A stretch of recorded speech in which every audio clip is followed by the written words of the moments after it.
today's story is going to be why Europe and the electric vehicle is a story which has a lot of lessons learned and very little progress. So perhaps a few years ago, let's say about 10, 15 years ago, the electric vehicles started reaching the European market. There were, for instance, the really famous triplets, which was the Mitsubishi, PSA, Peugeot, and Citroën uh, triplet, and that was the EMEA family, which was pioneering the small vehicle, urban vehicle with electric powertrain. So once people saw that it was possible, it was feasible to make small electric vehicles, and that was seen as a business opportunity because we are above anything else, we are entrepreneurs. So, but we are not willing to build the difficult part of the cake, so we wanted to go to the lowest hanging fruit. So every car needed a plug, and of course you cannot make a simple plug. It had to be something special, not a standard plug, or something that you can just go and use any of the few thousand millions that there are in the European Union. So we needed to craft something special with a special plug, with a special male connector, with a special tarification method. And we needed also a lot of special infrastructure like communication and back office, because that was the key of the business. So who really cared about manufacturing electric cars if we could just speculate about energy? And we started this infamous business of charging stations and 1,000 connectors. So by 2010, for instance, we started in a country to deploy charging networks, and each and every single town was invited to deploy their own systems, and the companies were offering to each and every single town a custom system with a custom charging station with a custom payment system that you could not pay with a standard cash or with a credit card.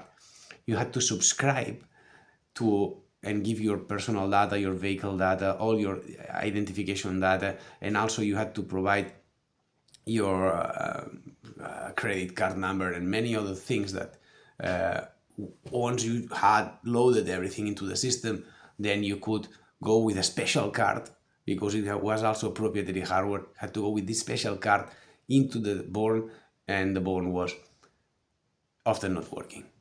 So also the payment method was extremely inconvenient, because sometimes you had to go and charge this card or get the permission to activate it somehow physically by person by going somewhere, which was very inconvenient.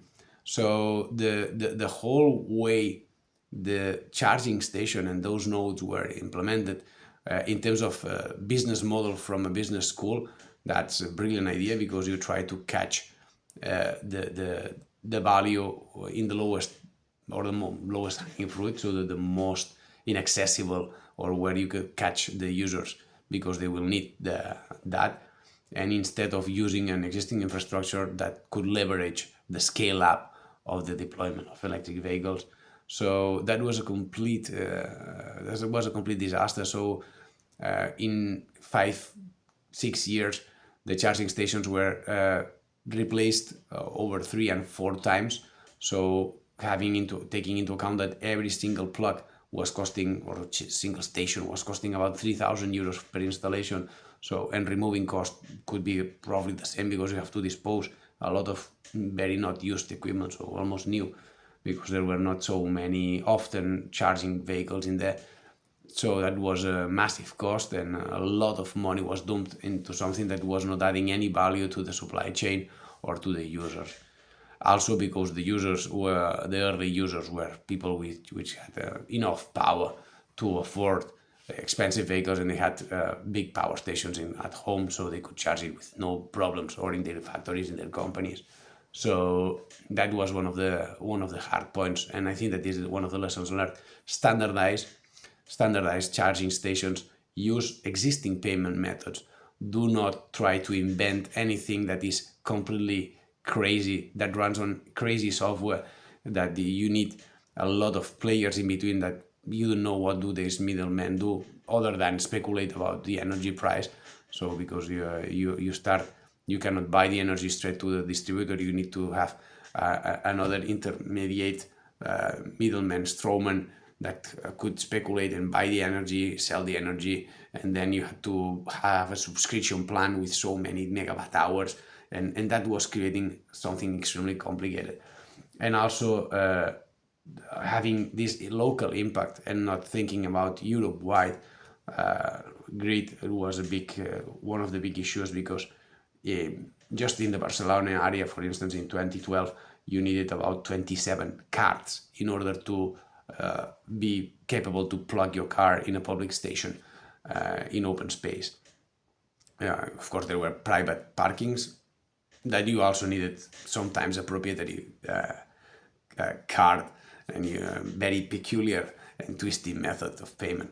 So this is one of the biggest failures of all the not will to standardize, when standardizing is one of the things that then leverages and allows to scale up a business easily, comfortably, in a convenient way. And you are losing some control sometime, but I think that it's worth to lose this control over nothing, rather than having a more open and wide perspective.